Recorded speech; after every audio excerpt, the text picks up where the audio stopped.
Alright guys, welcome to the meat shop. In this video, I'm going to answer some questions about butcher knives. I get lots of questions from you guys.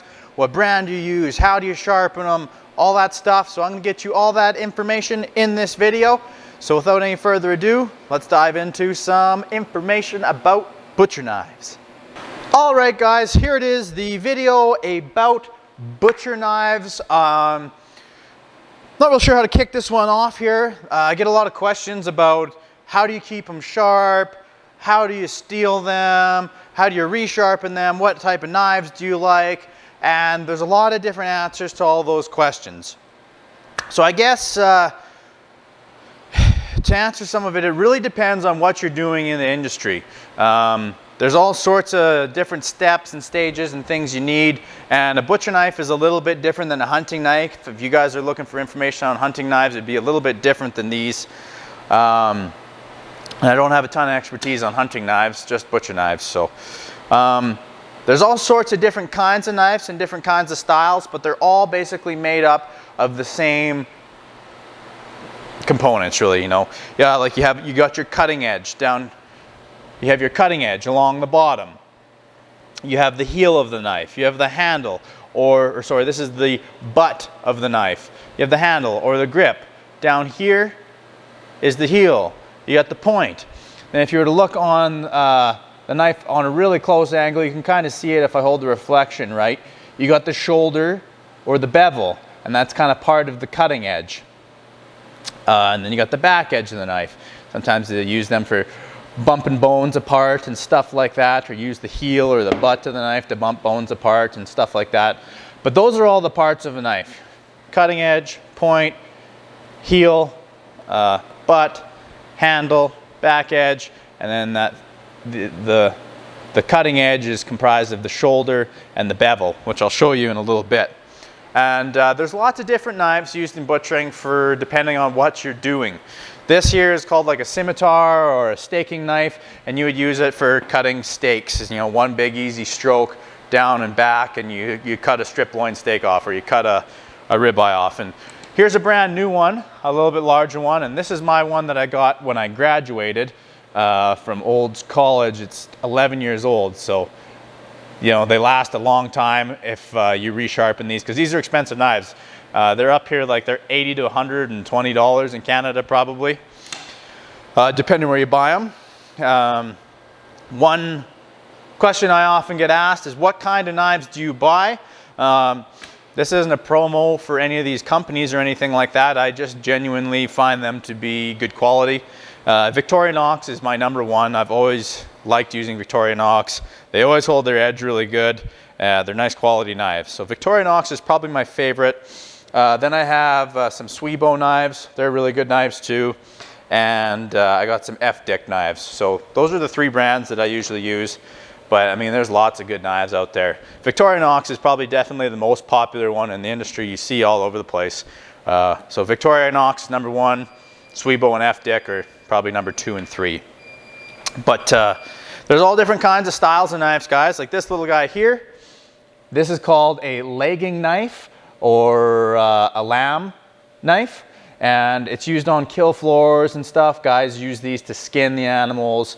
You know, it gets under the hide. It's got that round edge, because when they're making their strokes, they make nice big long guitar strokes, and that point isn't going to pop through the hide. So it's kind of, this one I've sharpened over and over again, but they usually have a bit of a rounder tip than this guy has here. So that's kind of like the purpose of that knife. They also make a beef skinner knife, which I don't have one on me here. I used to have one, but it's like, it's got this rounded edge, but it's a bit more exaggerated to the top, because they're making like big guitar strokes, you know, like the guys on stage do their guitar stuff. They're obviously not that exaggerated, but they pull the hide up and away and you do a big stroke. And that big rounded edge kind of makes sure that the point, if you're using a boning knife, this little point here would keep popping through the hide, or more likely would pop through the hide. So that's kind of a different knife that you guys maybe don't see or use as much as a lamb knife or a legging knife, or the variation of this is called a beef skinner. Works really good for skinning your animals and stuff. The first one was a scimitar or a staking knife, and then these three guys here are called boning knives, right? So they come in any size from like 5 to 7 inches or something like that. But the big difference between each one of these knives is their flexibility. So I'll bring that camera in and show you guys. So guys, each one of these is a different variation of the boning knife, also called a boner. This one here, as you can see, is a stiff boning knife. This one I think is a semi-flex. And this one here is a flexi boner knife. You can just bend it over on itself. And you know, I like all 3 knives. I can cut, you know, you can cut pretty good with all 3 knives. It's really a personal preference thing. Some guys like these. They can get them up in on the bones real tight and kind of mark down their bones and stuff. Some guys like the firm ones for the same reason. They get, I don't know, they get right up against the bone, and they can find they get better yield that way. So, but those are the 3 variations. You can buy these boning knives in stiff, semi-flex, and flexible, and they're all really good. You won't really have a problem with any of them. Then we have some of these other guys, which I've used a whole lot. They're trimming knives, so they're just a little bit longer. Like these guys have been ground down a bit because I've resharpened them quite a bit. But when I would have bought them brand new, they'd have been a little bit longer, and I would use them for cleaning up big retail roasts and stuff like that. It's good for knocking off, trimming up a bunch of fat. And both of these are stiff knives. And then as well, you always need to have a steel. A steel, I get this this misconception lots, is that a steel, one of these guys here, sharpens your knife. But it really doesn't. All it does is help you hone the edge, which is the bevel. So if we were to look at this guy here, you can see there's that kind of second reflection there. Like we got this, the back edge, there's this flat piece of stainless, and then here, that's the edge of your knife. That's the shoulder and the bevel of your knife. And the shoulder should equal 15 to kind of 20 degrees is what I use for a boning knife. If you go finer than that, I mean, you can go finer for that if you're using something like a steak knife that doesn't ever see bones. If you're just cutting prime ribs and steaks and stir fry and stuff, you can kind of go under 15 degrees, but 15 to 20 degrees is good for a boning knife because it's still really sharp and you'll still keep your edge for quite a while. If you go finer than that, the bevel will fold over and you'll start to lose your edge. But this steel here doesn't sharpen your knife, it helps hone the bevel.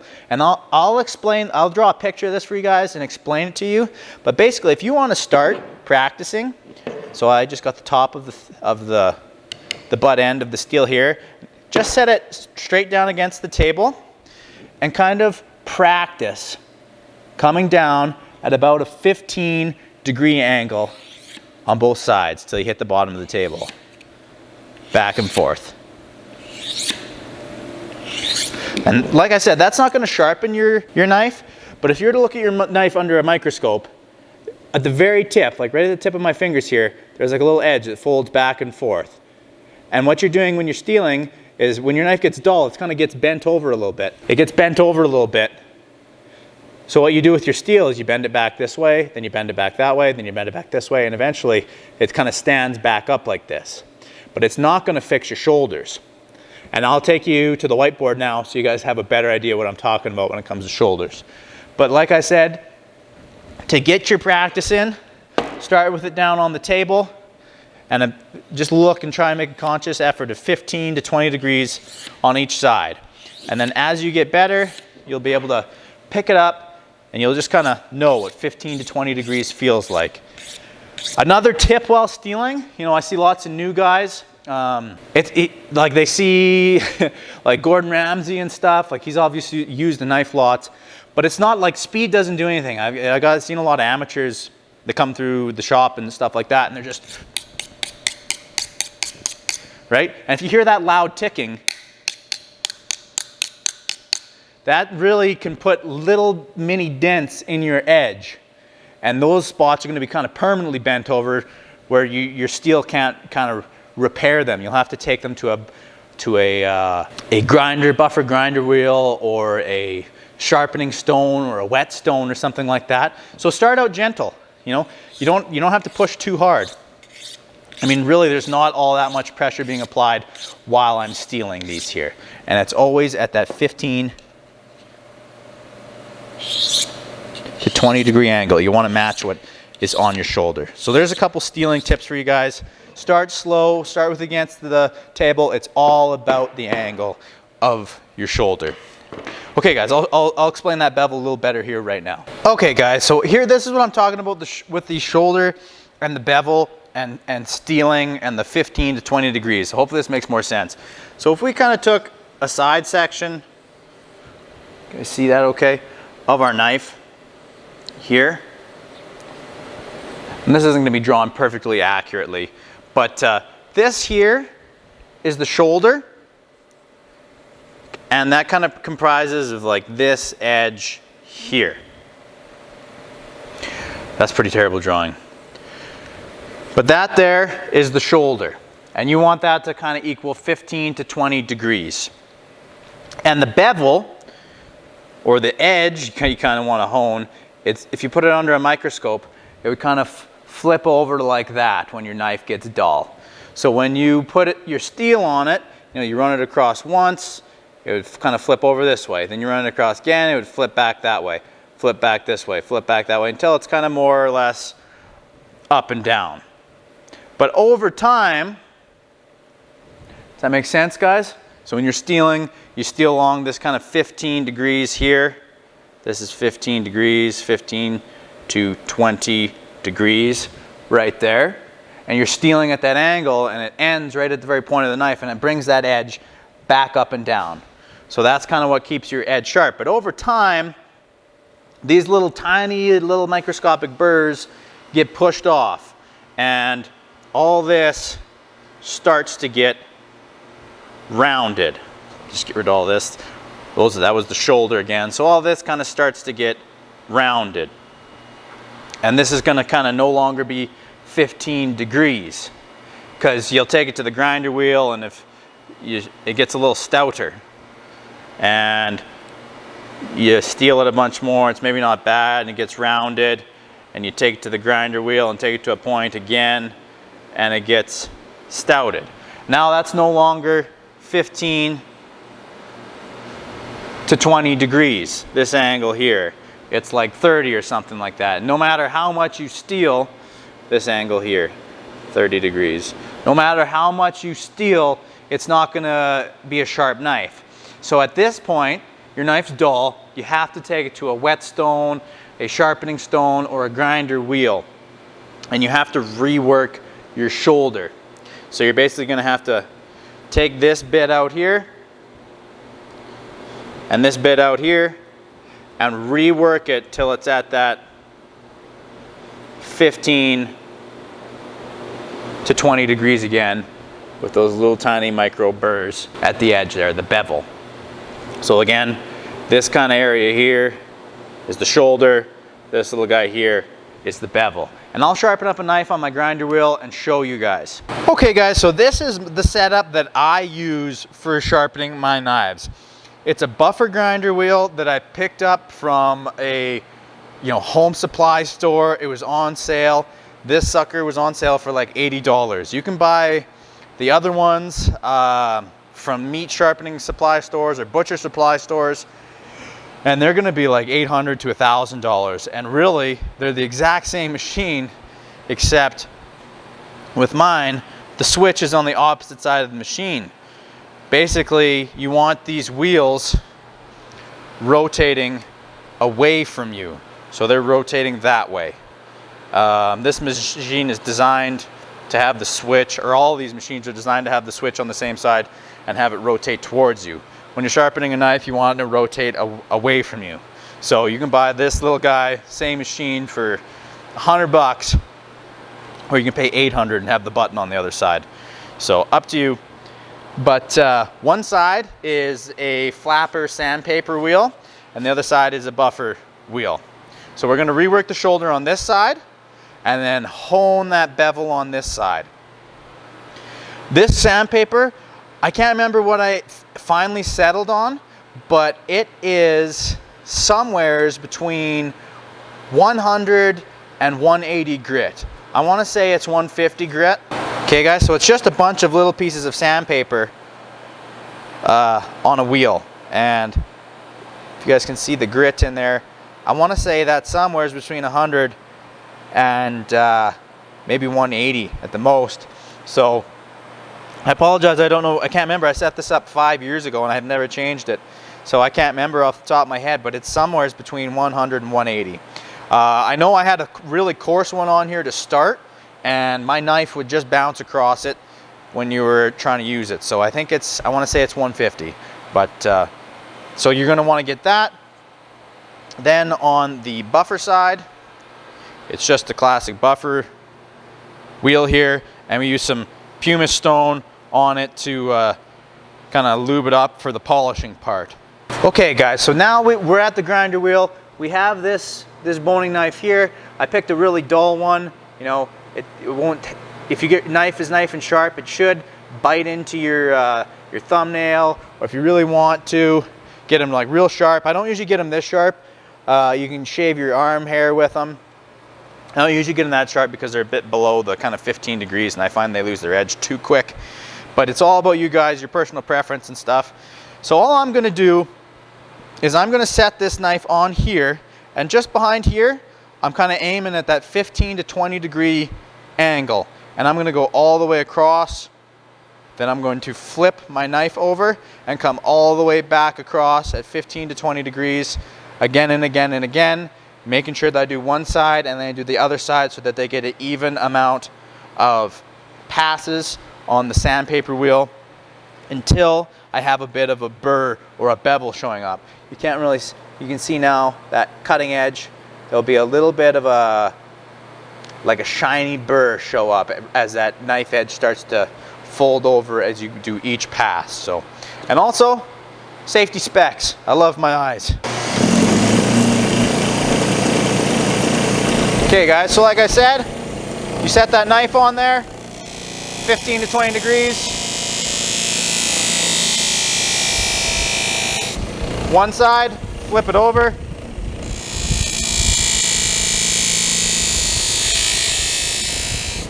Trying to stay as consistent as you can as that knife goes across.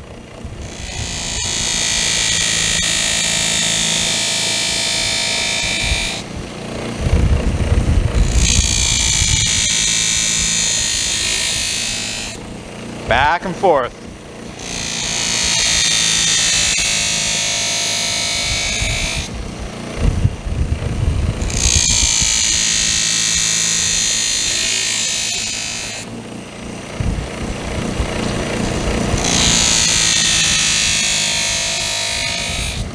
Now guys, I'm going to carry on doing this. It takes maybe 5 minutes to rework a shoulder. So I'll keep doing that pass back and forth at that 15 to 20 degrees. And I'll show you what you're shooting for.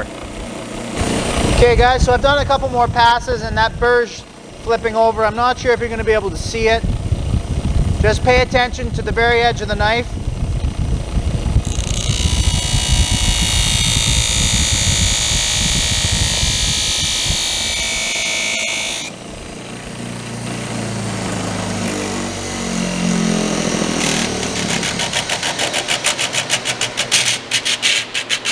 Alright, so I don't think you guys are probably able to see that, but looking at this knife, if I run my fingertips here, oh sorry, I finished on the other side.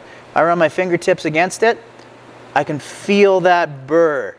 You can almost see it there, guys. So it's like you can feel it between the lines in your fingerprint. Whoops. When you run it like this, and that's when you know you're ready for the buffer wheel. And I did it at that 15 to 20 degrees that whole time there, guys. Sorry about the focus issues. I know it's a problem. But you run your fingers across there and it was kind of gripping your fingerprint lines. You know it's ready for the buffer wheel. We'll pop over there and we'll do the same thing. I'm going to take this pumice stone or humus stone. I can't remember what it's called. Pumice, I think. I don't know how to pronounce it. I'm a butcher. Give me a break. And I'm just going to rub it on the wheel here till you get a nice little layer on the buffer wheel. And then we'll do the same thing again, and that's just going to knock off any of those little bitty burrs that are ready to come off anyways off the knife. See that nice color, kind of white polished look. So again, 15 to 20 degrees.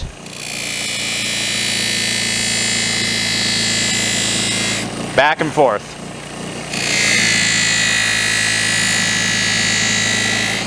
And there's no real indicators of what you're looking for when you do this. Well, one, you want that bevel or burr to kind of, the shine to get knocked off. You'll see what I'm talking about if you do it in person. But maybe just, 8 to 12 passes at 15 to 20 degrees on either total. So, okay there, guys. So that's it. I'm happy with it. You do the consistent pass on either side. Now it should kind of grip into your thumbnail. Stop. Yeah, that's good. Another test you can do is you can run it down a piece of paper. Cuts through the piece of paper. No problem. You got a nice edge there. So there you guys have it. That's how I do my knives up here in the meat shop. You can flip it over. Never run your fingers down this way when you're doing this. I'm going to pull across, and you can feel it pull your between your kind of fingerprints. That's when you know it's good. Good and sharp, guys. So there you have it. That's how we sharpen knives here in the butcher shop. Those are some tips for you. No fiber, no tear fiber. It's just a nice clean cut. But anyways, guys, that's how I sharpen knives at the meat shop. I hope you enjoyed the video. I hope you can get set up, do some knife sharpening at home. I guess I didn't really touch on any whetstones or anything like that. I don't really use whetstones because they take a lot of time. This buffer grinder wheel, I think the total setup's $200 to $250 Canadian, is way quicker, way more efficient. Those whetstones, the benefit of those is you don't heat your knife up. That's one thing I forgot to mention with this buffer grinder wheel, is that you can heat your knife up, and that can affect your temper. The temper in a knife is what makes the steel hard. So if you get your knife too hot, it's going to lose its hardness, so it will soften and you will lose your edges quicker. So that's a pro to a whetstone over this buffer grinder wheel, but they take a little bit more time, and it's a little bit more skill involved in one of those. I can use them. It's the same idea though, that 15 to 20 degrees, and you're pulling back against the stone when you're using one of those. So maybe in a future video I'll do some sharpening on a stone, but this is what I use 90% of the time in the meat shop. So if you guys enjoyed the video, give it a thumbs up and subscribe, and got one more sharp knife in the meat shop now. So thanks for clicking on, guys. Take care.